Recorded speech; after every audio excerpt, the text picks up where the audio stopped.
Good afternoon, Madam Speaker. I rise for a moment in Black history and art history. Delegate Tran. Just a couple of weeks ago, pitchers and catchers reported for their 2020 workouts. And thus we began the annual tradition of spring training and the start of baseball season, America's favorite pastime and one of my family's favorite pastimes. February 13th of this year was the 100th anniversary of the start of the Negro National League. You see, Madam Speaker, even America's favorite sport has a history of racism and segregation. As baseball rose in popularity after the Civil War, the National Association of Amateur Baseball Players rejected the participation of black players in 1867, and 9 years later, the owners of the Professional National League made an informal agreement to keep all black players out of the league. Still, some found a place on professional teams. Moses Fleetwood Walker of the Toledo Blue Stockings became the first African American to play in a major league team as catcher in 1884. Yet he and other black players experienced outright hostility and physical intimidation.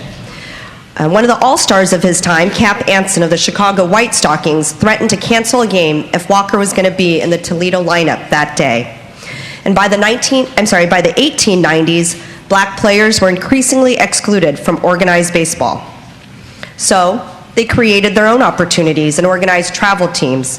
And in 1920, Rube Foster launched the Negro National League with 8 teams: the Chicago American Giants, the Chicago Giants, the Cuban Stars, Dayton Marcos, Detroit Stars, the Kansas City Monarchs, the Indianapolis ABCs, and the St. Louis Giants.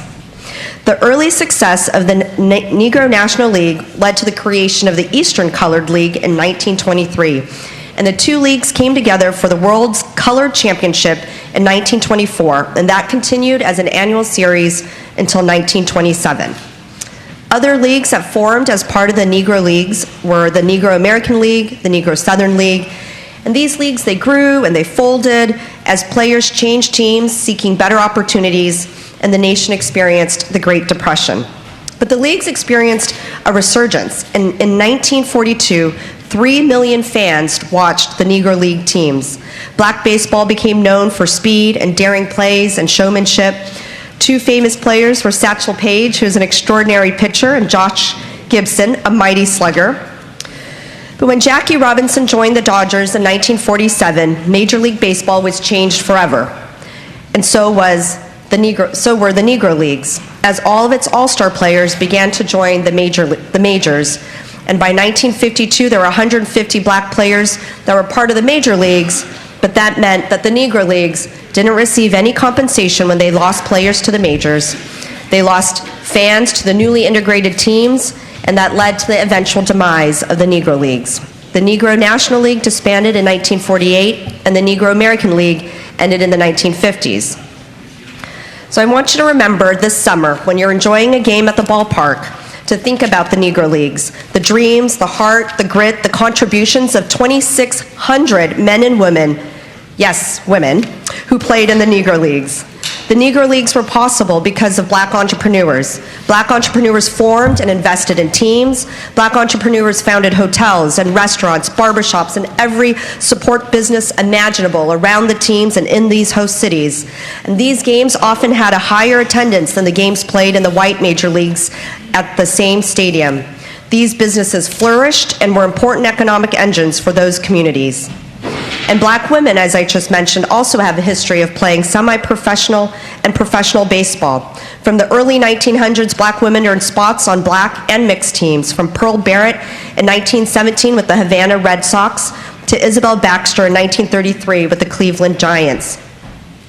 Professional baseball was strictly off limits, though, until there were 3 women who joined the Negro Leagues in 1953 and 54.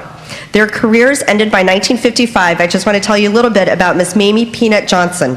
She's one of these first 3 pioneering women and the first female pitcher to play in the Negro Leagues. She earned the nickname Peanut when Hank Bayless of the Kansas City Monarchs said, "Why, that little girl's no bigger than a peanut. I ain't afraid of her." And shortly after that, Mamie struck him out and earned the nickname Peanut. She played for the Indianapolis Clowns, and after retiring from baseball, she went on to earn a nursing degree from North Carolina Ag and Tech State University and passed away in 2017. I also hope that you remember that while Jackie Robinson integrated Major League Baseball in 1947, the league was slow to change. In August 1953, only 6 of its 16 teams had black players, and the Red Sox became the last Major League team to integrate in 1959 when Elijah Pumpsie Green was added to the roster as an infielder. The latest statistic I could find was for 2017, when only 7.7% of Major League players were black. And today, I think there are only 2 black managers, Dave Roberts of the LA Dodgers and Dusty Baker, who came out of retirement to manage the Houston Astros. In fact, there are 8 Major League teams had managerial openings in the 2019 offseason, and only 1 hired a person of color, Carlos Beltran for the Mets, and we know how that has worked out. So, baseball is an important part of Americana, and I think we have to remember also this piece of history as we look forward to making sure that all of baseball remains fully accessible to all of our players of color. Thank you so much for this moment in Black history and our history.